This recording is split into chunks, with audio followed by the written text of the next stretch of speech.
సింహం వారికి కనుక చూసుకున్నట్లయితే మీకు రాశిలో ప్రస్తుతం కేతువు యొక్క సంచారం జరుగుతూ సప్తమ స్థానంలో రాహు, అష్టమ శని నడుస్తుంది.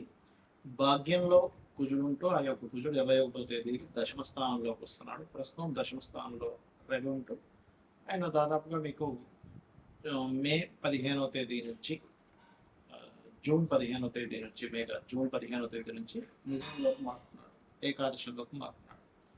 అదేవిధంగా ప్రస్తుతం ఏకాదశంలో ఉండేటువంటి గురు ద్వాదశ స్థానంలోకి జూన్ 2 నుంచి రావడం, శుక్రుడు 9వ తేదీకి 12వ స్థానంలోకి, బుధుడు 23వ తేదీకి 12వ స్థానంలోకి మారుతున్నారు. ఈ యొక్క గ్రహస్థితి ఎప్పుడైతే ఈ విధంగా మార్పు చెందుతుందో ఇది ఇచ్చేటువంటి రిజల్ట్ ఏమిటంటే ఎటువంటి ఫలితాలు జరగనున్నాయి, ఏ విషయాల పట్ల మీరు జాగ్రత్త వహించాలి, ఏ దేవత ఆరాధన చేయాలి అనేటువంటి అంశాలు చెప్తుంది నేనైనప్పటికీ చెప్పిస్తుంది సాక్షాత్ లలితాంబ వారిగా భావిస్తూ ఆ లలితాంబిక అమ్మవారి యొక్క అనుగ్రహం మీకు పరిపూర్ణంగా కలగాలని స్మృతి కోరుకుంటూ ఇక్కడ ఎప్పుడైతే ఈ యొక్క లగ్నంలో కేతు ఉన్నాడో ఇది తెలియని ఒక ఆధ్యాత్మిక చింతనకి, తెలియని ఒక వైరాగ్యము, విరక్తి, ఏదో తెలియని ఒక డిఫరెంట్ ఒక రకమైనటువంటి మైండ్ సెట్ లోకి తీసుకెళ్తూ దాని నుంచి మీరు పాజిటివ్ గా వెళ్ళడం అయితే మంచిదే. అంటే ఆధ్యాత్మికంగా వెళ్ళడం చాలా మంచిది. కానీ చిత్ర విచిత్రమైన ఆలోచనలు వచ్చేటప్పుడు గణపతిని ఆరాధించండి, ఖచ్చితంగా బాగుంటుంది. అలాగే మరొక విషయం ఏంటంటే ఇక్కడ ఈ నెల ధనపరమైనటువంటి విషయంలో, వ్యాపార అభివృద్ధి విషయంలో చాలా బాగుంటుంది. ఎందుకంటే 23వ తేదీ వరకు కూడా బుధుడు లాభస్థానంలో ఉంటున్నాడు కాబట్టి కరెక్ట్గా చెప్పాలంటే. మరియు అదేవిధంగా కాబట్టి స్లోగా ఉంటూ ఉంటుంది, ఎందుకంటే మరొక దుస్వభావ రాశులు శని ఉన్నాడు కాబట్టి. అయితే ఈ కొన్ని గురువు 2వ భావం అంటే 2వ తేదీ నుంచి ఎప్పుడైతే 12వ భావంలోకి వస్తున్నాడో కొన్ని శుభకర్మలు కొన్ని చూడండి, మనం సేవా సంబంధించిన దేవతా సంబంధించిన కర్మల్లోకి వెళ్ళడం జరుగుతుంది. అయితే కుజుడు 21వ తేదీ వరకు అక్కడ ఉన్నాడు కాబట్టి భూమి మూలంగా ధనయోగాన్ని ఇస్తున్నాడు. భూభాగ్య యోగం మీకు యాక్టివ్ అయింది కాబట్టి భూమి మూలంగా ధనయోగం, భూ మూలంగా ఏదైనా కలిసి రావడానికి కూడా జరగనుంది. ఇక మీకు పంచమ స్థానంలో శని యొక్క దృష్టి పడుతూ పంచమం ఏదైతే ఉందో కాస్త అష్టమ స్థానంలో ఉండే శని యొక్క దృష్టి పంచమంలో మీకు పడుతుంది. మీకు అష్టమ శని జరుగుతున్నందుకు కొన్ని నిందలు పడుతూ ఉంటాయి కాబట్టి మీరు ఏం లేదు కాస్త ఓం అనాకళిత సాదృశ్య చుబుకశ్రీ విరాజితాయ నమః చేసుకోండి అనేది చాలా బాగుంటుంది.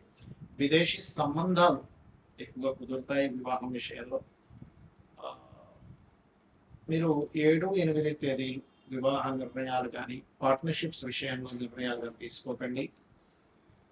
నీటి ప్రదేశాలకు వెళ్ళినప్పుడు 9, 10 తేదీలు కాస్త జాగ్రత్తగా ఉండాలి. ఇక మీరు నిత్యము చేయవలసింది కాలభైరవుడి యొక్క అష్టకం చేసుకోండి, అన్ని విధాల మీకు బాగుంటుంది. ప్రస్తుతం గోచారంలో ఉండేటువంటి గ్రహాల యొక్క స్థితి మూలంగా మనం ఆల్రెడీ కొన్ని నెలల నుంచి చెప్తూనే వస్తున్నాం. కుజుడు అగ్నితత్వ రాశుల్లో ఉన్నాడు కాబట్టి విపరీతమైన ఎండల వల్ల వచ్చే ఇబ్బందులు ఉంటాయి, ఇది కొంచెం జాగ్రత్తగా ఉండాలి.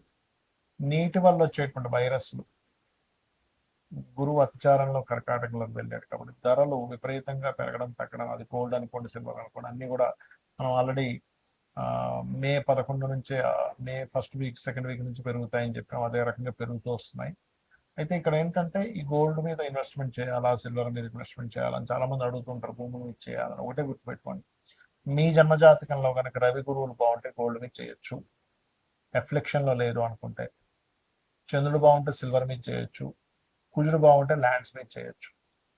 మీ చతుర్థ భావం కూడా బాగుంటుంది దాంతో పాటు, కుజుడితో పాటు, అప్పుడు ల్యాండ్స్ మీద మీకు కలిసి వస్తుంది. అయితే ఎప్పుడు కూడా ఈ గోచార ఫలితాలు గోచారంలో ఇటువంటివి ఇస్తూ ఉన్నప్పటికీ మీ జన్మజాతకంలో అసలు ఏముంది అనేది చూసుకోవాలి. ఇప్పుడు కూడా మీ జన్మజాతకంలో కనుక మీకు లగ్నాధిపతి ఎలా ఉన్నాడు, లగ్నం ఎందుకు బలహీనంగా ఉందా, బలంగా ఉందా, అది గోచారంలో ఏదైనా మీ లగ్నాన్ని అప్లిక్ చేస్తుందా అనేది చూసుకోవాలి. అప్పుడు ఏమవుతుందంటే మీకు అది ఏ గ్రహం ద్వారా మీకు అఫ్లిక్ట్ అవుతుందో దానికి దానం ఇచ్చుకున్నా, దాని మంత్రం చేసుకున్నా మీకు క్లియర్ అయిపోతుంది. ఏం టెన్షన్ పడక్కర్లేదు. ఏళ్ళనాటి శని వచ్చేసింది, కాలసర్ప దోషం ఉంది, ఇలాంటివి ఏం పెట్టుకోకండి. మీరు నిత్యము మీరు మీ ఇష్టదైవాన్ని ఆరాధించుకుంటూ నిత్యము లలిత చదువుకోవడము, ఉదయం సాయంత్రం ఏదైనా చక్కగా ఒక ఆలయానికి వెళ్ళడం చేస్తే మీ చుట్టూ మీ ఆరాలో పాజిటివ్ ఎనర్జీ ఎప్పుడైతే వచ్చిందో దేనికి భయపడాల్సిన అవసరం ఉండదు. కాకపోతే ఇక్కడ ఏంటంటే ఆస్ట్రాలజీ ఎందుకుంది, జ్యోతిషాస్త్రం ఎందుకుందంటే మీకు ఒక మార్గం చూపించడం, జ్యోతి అంతే కదండి, వెలుగు, జ్యోతిష్యము అంటారు. కాబట్టి వెలుగునిస్తుంది. అసలు మీకు ధనయోగం ఎందులో ఉంది అనేది మీ జాతకం చెప్తుంది. ఈ మార్గంలో వెళ్తే, ఈ ప్రొఫెషన్లో ఉంటే, ఇది చదువుకుంటే, ఈ వ్యాపారం చేస్తే, ఈ ఈ సమయంలో వ్యాపారం చేస్తే, ఇటువంటి వాటికి సంబంధించిన సర్వీసెస్ లేకపోతే ఉద్యోగం చేయాలనే దాన్ని ఒక క్లారిటీ ఇస్తుంది. అదేవిధంగా మీరు చేసే ప్రయత్నాలు అనుకోండి, మీరు ఉండే డైరెక్షన్, అంటే మీరు ఎప్పుడు గృహం కొనుక్కోవాలి, ఏ డైరెక్షన్లో నివసిస్తే మంచిది అనేది మీ చతుర్థ భావం. సంతానం ఎందుకు అభివృద్ధి అవ్వట్లేదు, సంతానం కలగాలంటే ఏంటి, కలగకపోవడానికి కారణాలు ఏమిటి, కలిగినా ఎందుకు వారు అలా ఉంటున్నారు, దానికి రెమెడీ ఏం చేసుకోవాలని మీ పంచమ భావము. రుణరోగ శత్రుభావం అంటారు. అంటే మనం పూర్వజన్మంలో చేసినటువంటి కర్మలు రుణము రూపంలోని, రోగము రూపంలోని, శత్రు రూపంలో వస్తుందట. దాన్ని మీ ఆరోభావంలో ఉండేటువంటి గ్రహాల యొక్క స్థితిగతులను బట్టి మీరు దాన్ని సెట్ చేసుకోవాలి. అలాగే మరొక విషయం ఏంటంటే ఇక్కడ గమనించినట్లయితే ఈ జాతక చక్రంలో ముఖ్యంగా మీకు అష్టమం అంటే ఆకస్మిక సంఘటనలు, దశమం వృత్తి, లాభం వ్యాపార సంబంధించినటువంటి విషయాలు ఏవైతే ఉంటాయో ఇక్కడ ప్రధానంగా మీ యొక్క పర్సనల్ చార్ట్లో ఎలా ఉంది అనేటువంటి విషయాలను చూసుకోవాలి. అవి ఏమి చూసుకోకుండా కేవలం మీరు ఏళ్ళనాటి శని వచ్చేసింది, అర్ధాష్టమి శని వచ్చింది, దాని ప్రభావం ఉండదని నేను చెప్పట్లే. అది ఉన్నప్పటికీ మీరు ఏళ్ళనాటి శని ఉన్న ఎవరైనా సరే ఓం అనాకలిత సాదృశ్య చుబుక శ్రీ విరాజిత అయిన మహామంత్రం చేసుకోవడము, గోవులకు కాస్త బెల్లము తినిపించడము, మరియు అదే విధంగా మరొక విషయం ఏంటంటే ఇక్కడ గమనించినట్లయితే ఈ యొక్క ఈ నిత్యము కూడా ఎల్నాడు శని ఉండేటువంటి వారు కాస్త శనివారం పూట కాస్త ఏంటంటే నువ్వులు నూనె ఒంటికి రాసుకొని దాని తర్వాత స్నానం చేయడం ద్వారా కూడా మీకు ఎల్నాడు శని యొక్క ప్రభావం తగ్గుతుంది, గుర్తుపెట్టుకోండి. ఇక మీరు ఇంకొక విషయం ఏంటంటే ఇక్కడ మీరు అర్థం చేసుకోవాల్సింది, ఇన్వెస్ట్మెంట్స్ చేసే విషయంలో, విదేశాలకు వెళ్ళే విషయంలో కూడా ఒక సమయం అనేటువంటిది ఉంటుంది. ఎప్పుడు ఇన్వెస్ట్మెంట్ చేయాలి, ఎప్పుడు ఇన్వెస్ట్మెంట్ చేయకూడదు, ఏ సమయంలో ఇన్వెస్ట్మెంట్ చేయడం వల్ల మీకు మంచి ఫలితాలు ఉంటాయి, ఏ సమయంలో ఇన్వెస్ట్మెంట్ చేయకపోవడం వల్ల మీకు మంచి ఫలితాలు ఉంటాయి కూడా ఉంటుంది. అది మీరు గోచారంలో 12వ భావంలో ఏ గ్రహం వచ్చి కూర్చుంది అనేటువంటి చూసుకోవాలి. అది మీరు ఇది సమయం మంచి సమయమా కాదా అనేటువంటి నిర్ధారణ ఇస్తూ ఉంటుంది.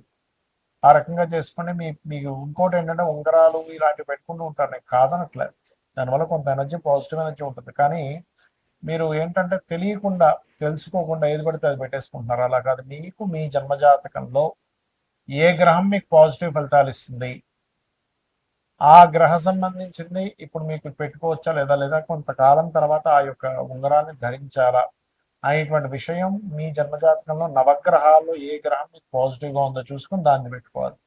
లగ్నానికి శుభుడు, పాపి, మనకి శనివర్గ లగ్నాలు, గురువర్గ లగ్నాలు అంటే 2 రకాలుగా ఉంటాయి.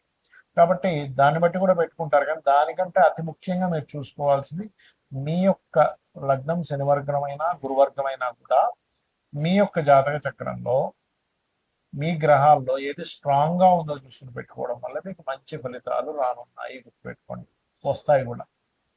ఇక నిత్యము దేవతారాధన చేసుకుని, నిత్య దీపారాధన చేసుకుని చేయండి, మీకు అన్ని విధాలా బాగుంటుంది. శ్రీమాత్రే నమః.